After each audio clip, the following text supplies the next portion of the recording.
Hi, I'm Mike Massimino, and this is Inside the International Space Station. Well, not really.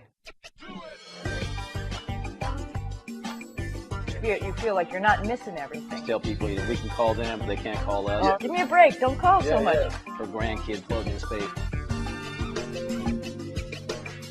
And we're going to talk with Joe Acaba and Suni Williams about their upcoming space flight. You know, I think the space station life and training, everything fits my personality a little bit better than shuttle. You know, shuttle is pretty, like Joe said, pretty direct, and you know what you're going to do, and boom, boom, boom. And for station, it's pretty much like, well, we'll see what happens, like Joe said, when you get there, and you sort of have to be flexible. And I think I live my life a little bit like that. We'll see what happens, and it's okay. And it's I think it's a little bit of a change of pace. It's maybe a little bit slower in some regards, but it's a marathon, so you have to be ready to do this for a long time. And I like that. I like that better, actually, I think, than this rush shuttle flight. And actually, one of the really cool things about it is you get to engage people on the ground when you're up there for a long time. Folks know that we're going. We're launching out of Kazakhstan, so it's a long trip. It's expensive. Not many of your guests get to go to launch, but that's okay because you're going to be up in space for a long time, and you get to interact with them for 6 months.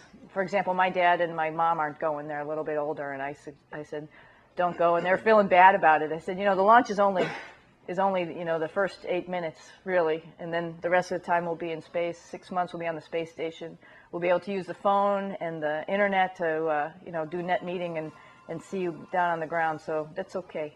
So I like the space station idea, just because you can bring a whole bunch of people along with you for 6 months. They're watching what you're doing. If you have the ability to write a journal or send down pictures or tweet or do Facebook and stuff like that from space, it really engages a lot of people, and I think that's really important. And it's good for kids in school and other organizations. So it's fun. It's going to be fun. It's interesting you said, because sometimes one would think, not knowing what the experience you've had, is that you're going into space, you're going to be, you know, you have your crewmates, but it's kind of like you're isolated.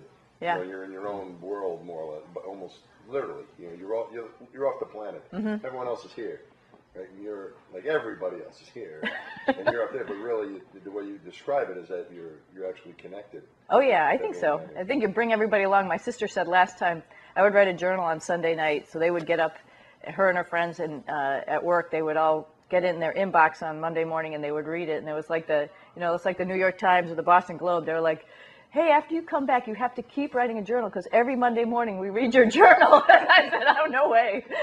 There's more in my life you don't want to know about on the ground. Space, I could do that, no problem. You find you have more time to do that stuff in space than you do on the ground too? I mean, because you get back to Earth and it's crazy. You get back into the routine where maybe you have even more time. Yeah, I think up in space you do. You feel like you're, from my last flight, you feel like you're rushed because you have a lot of stuff on the timeline that you're trying to do all the time. But they give you part of the weekend off. And, you know, it's a good thing because you got time to look out the window, time to enjoy the planet, and then time to try and relay that to the folks on the ground, because we're really lucky. You know, there's only a handful of us who get to see that. And I wish I could bring everybody, all my family and friends up here. You wouldn't believe how beautiful this is. And you try to capture it. And luckily, we now have 3D camera or 3D video camera and HD cameras up there. So we do the best that we can to send the stuff back down. But I think some of the human emotion is important too. You journal that and send that out, and people can sort of feel like they're there with you. Yeah. You mentioned, you know, the way you stay connected. On the flights I had, we didn't have a phone. We went to Hubble, nobody was there. You know, if there's anybody there, we'd probably turn right back around. But the phone thing, you know, I've gotten calls from some of our friends from up there, and it's pretty hilarious when it happens. Have you had a lot of fun with surprising people? Oh yeah, do you like trick people? Do you do prank phone calls and order pizza? What is the? I mean, because people must. That's a good idea. I mean, when I can give you ideas like that. I can do more stuff I would do. But like because I even get it's a big thing to get a phone call from. So I mean, it must be. And we're astronauts, right? So when you call, do you have some funny experiences? I mean, just people don't believe it. They're like, no, where are you? Why are you calling? Or, we thought you were in space. When'd you come home? I missed it. But it is surprising to a lot of folks. They don't realize that actually we have a phone in space. And it's not your cell phone, but it is a phone. And when we have the great connection, we can call. And you can call anywhere. And it's great because it really does keep you connected to, your family, because we have video conference once a week, but it's a perfect thing to be able to remember everybody's birthday and be able to call them and say happy birthday. You listening, Joe? Well, now I got to make a list for birthdays. I didn't plan on doing that, but now they all know I can use the phone.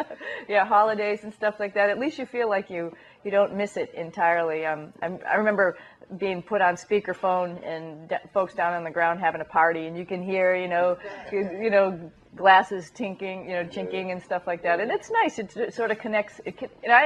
I think it's good for folks on the ground, but it's also really good for us because you feel like you're not missing everything when you're up there, and parties are going on and stuff like that, and I'm not there. If you can make a phone call down and everybody wants to talk to you and say hi, it makes you feel like you're involved. What about you, Joe? You get to use the phone on your first flight. Yeah, the phone is nice, and the good thing about the phone, we always tell people, we can call them, but they can't call us. Oh, it's only one that's direction. key.